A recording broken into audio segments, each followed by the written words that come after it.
जी के प्रति भी हमें, जिन्होंने अपना नाम ही दे दिया अम्बेडकर, उनका नाम तो अभी एक बालिका ने बताया था ना, शकपाल, पिया शकपाल।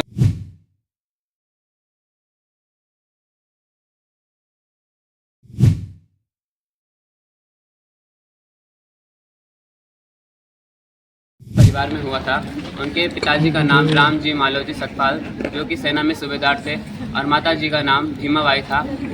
डॉक्टर भीमराव का जीवन हमारे लिए इस बात का प्रमाण है कि परिस्थितियां चाहे कितनी भी विपरीत क्यों ना हो, अगर हमें ऊंची उड़ान भरनी है तो इरादे मजबूत होने चाहिए। परिचय की तरह किताबों से तो पढ़ लेते हैं, सोशल मीडिया से भी हम लोग पढ़ लेते हैं, लेकिन हम अंदर से नहीं समझ पाते कई बार एक व्यक्ति जो है उस देश के लिए, समाज के लिए किस प्रकार से अपने को निश्चित करता है, किस प्रकार से पूरे समाज को बांधने की कोशिश करता है। जैसे कि उन्होंने बताया कि उन्होंने 2 डॉक्टरेट ली। To stand for you and speak about Dr. B.R. Ambedkar, one of the greatest leaders of Indian. Dr. B.R. Ambedkar was born on 14th April 1891. He is known as the father of Indian Constitution. He played a very important role in shaping modern India. Despite facing many challenges and discrimination in his early life, he never lost hope. He believed that education is the key to success and worked very hard to achieve his goals. His life teaches us that no matter how difficult the situation is, but we should never give up. Dr. Ambedkar fought for equality. मेरा नाम अनंत गौड़ है, मैं कक्षा 8 का छात्र हूँ। जैसे कि आप सभी को पता है, आज 14 अप्रैल है और इस दिन अम्बेडकर जयंती है। तो अम्बेडकर जयंती के चलते मैं आप सभी के सामने एक छोटी सी कविता प्रस्तुत करना चाहता हूँ, और वह कविता इस प्रकार है। कलम के वो सिपाही थे, ज्ञान के वह भंडार थे, अन्याय के विरुद्ध उठी एक प्रखर तलवार थे। ना जात पात में विश्वास था, ना ऊंच नीच का मान था, उनके पावन दिल में तो सिर्फ सारा हिंदुस्तान था। स्कूल से बाहर बैठकर जिसने इतिहास रचाया था, अपमान के हर भूत को जिसने शक्ति बनाया था, वो डिग्रियों के राजा थे, वो प्रज्ञा के प्रतीक थे, गिरे हुए लोगों के लिए वो सबसे सटीक थे। शिक्षा का दीपक जलाकर अंधियारा दूर भगाया, डूबे कुचले इंसानों को स्वाभिमान सिखाया। नारी के पैरों की बेड़ियां कानूनों से काट दी, समानता की खुशियां समाज में सब और बांट दी। संविधान के पन्नों में जो न्याय की गाई है, वो भीमराव की मेहनत और सच्ची नेक कमाई है। जब तक सूरज चांद रहेगा, नाम तुम्हारा अमर रहे, हम भारतीय के दिल में बाबा साहेब का घर रहे। जय भीम, जय हिंद। धन्यवाद। Respected principals, teachers, and my dear friends. Today I am here to speak about Dr. B.R. Ambedkar. Dr. B.R. Ambedkar was a noble personality in India. He was cherished social reformer, economist, and prominent politician.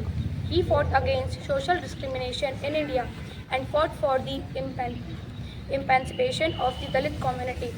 His father was an army officer, Ramji Maloji Sakpal. His mother's name was Bhimabai Sakpal. He was from a Marathi family. He headed the drafting committee to prepare the Constitution of India. Dr. B.R. Ambedkar was a brilliant student and studied for a doctorate in economics from London University and Columbia University.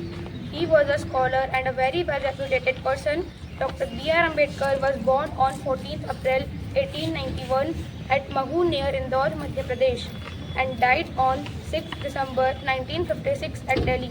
Thank you. Have a nice day. 1891 in Madhya Pradesh. Dr. Ambedkar is called in father of the Indian Constitution. He was a great leader. He helped poor people and gave up let us follow his path of justice. छात्राध्यापक और प्यारे बच्चों, जैसा कि आप सभी को विदित है, आज हम 14 अप्रैल बाबा साहेब भीमराव अम्बेडकर जी का पुण्य जन्म दिवस मनाने के लिए एकत्रित हुए हैं। आप सभी को सर, सीएम सर, ज्ञानी सर ने बता दिया कि डॉक्टर भीमराव अम्बेडकर कौन थे, क्या थे, उनका जन्म कब हुआ। मैं उनकी विचारधारा पर बात करना चाहूँगी कि उनकी क्या विचारधारा थी। उनका जन्म 14 अप्रैल 1891 में हुआ। उस समय भारत की में शिक्षा व्यवस्था इतनी अच्छी नहीं थी, जातिगत भेदभाव इतने ज़्यादा थे कि किसी भी छोटी जाति वालों को ऊंची जाति के साथ बैठने यानी उनके साथ चलने तक का मौका नहीं मिलता था। उस टाइम पे डॉक्टर भीमराव अंबेडकर जी ने शिक्षा ग्रहण की और इतने अच्छे मुकाम पर पहुँचे।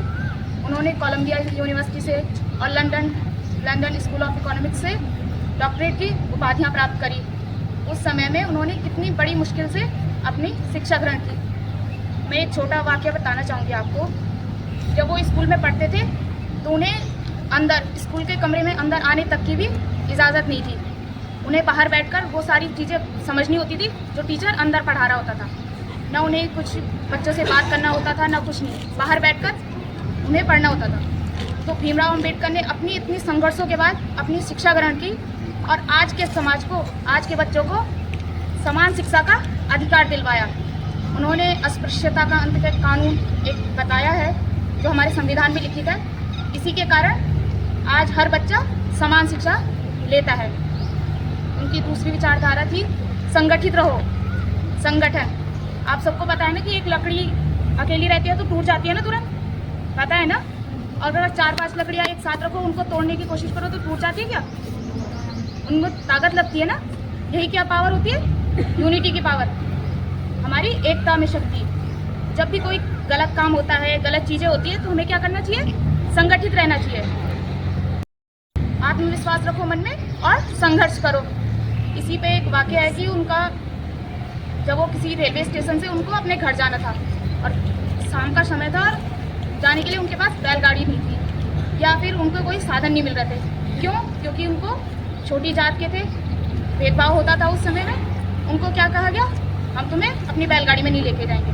फिर बहुत वो करने के बाद, विनती करने के बाद एक बैलगाड़ी वाले ने कहा कि ठीक है मैं तुम्हें लेके जाऊंगा, लेकिन मैं तुम्हें खुद नहीं चलाऊंगा, तुम्हें लेके जाना पड़ेगा मुझे। क्यों? क्योंकि मैं किसी छोटी जात वालों को अपनी बैलगाड़ी पे नहीं लेके जाऊंगा। इस संघर्ष के बाद उन्होंने क्या किया?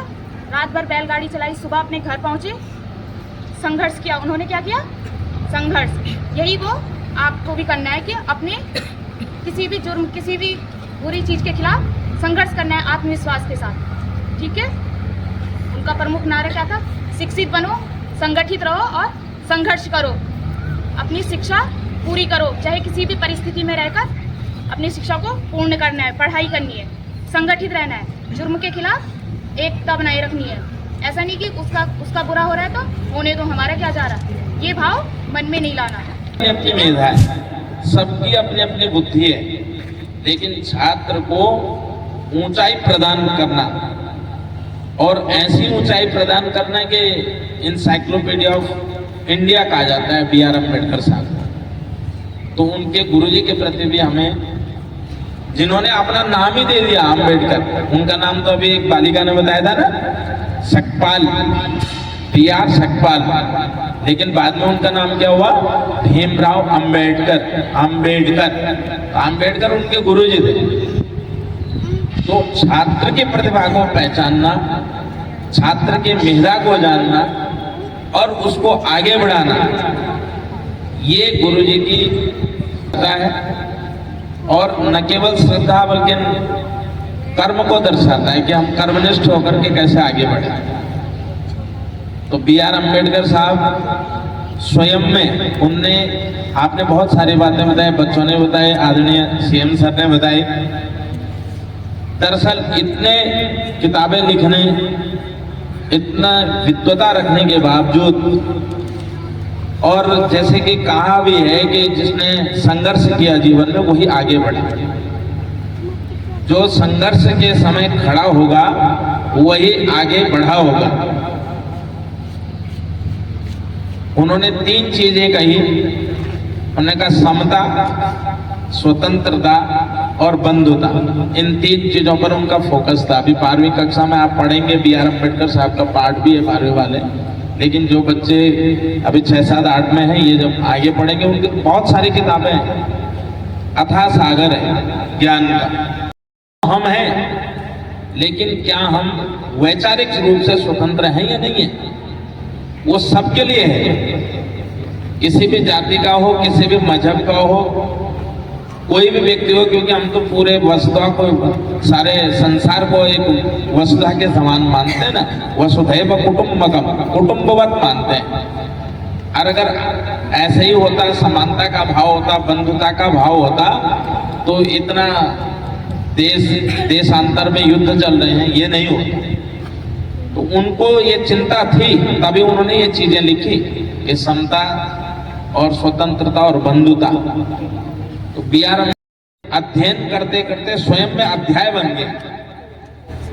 हम ये कह सकते हैं कि अध्ययन से अध्याय तक, यानी इतना पढ़ा उन्होंने, इतना लिखा, समाज के लिए इतना कुछ दिया, और हमारे लिए तो विधान भी दिया, कानून भी दिया। प्रारूप समिति के अध्यक्ष थे। हमारे लिए जहां नागरिक कर्तव्यों की, अधिकारों की बात की गई, तो वहां कर्तव्यों की भी बात की गई। तो उन कर्तव्यों से भी हमें विमुख नहीं होना चाहिए, ऐसा भीमराव अम्बेडकर साहब कहते हैं। आप अपने अधिकारों का तो बात करिए, लेकिन साथ साथ में अपने कर्तव्यों को भी हमें जानना चाहिए। ये हमारी एक सीख होनी चाहिए। जब हम ऊंचे लेवल पे चले जाएंगे, लेकिन छोटी छोटी बात, छोटी छोटी देखो, जलबिंदु निपाते न क्रमशः पूर्यते घटा। जल के एक एक बूंद करके घड़ा भरता है।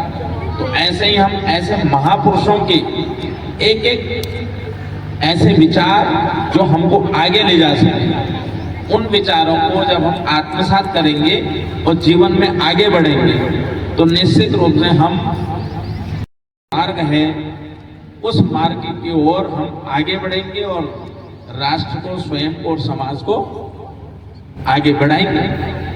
तो ये हमारी संकल्पना होनी चाहिए। इसी संकल्पना के साथ ज़्यादा न बोलते हुए अपनी वाणी को, विचारावली को यही समाप्त करता हूँ। तावत शुभम मंगलम। धन्यवाद।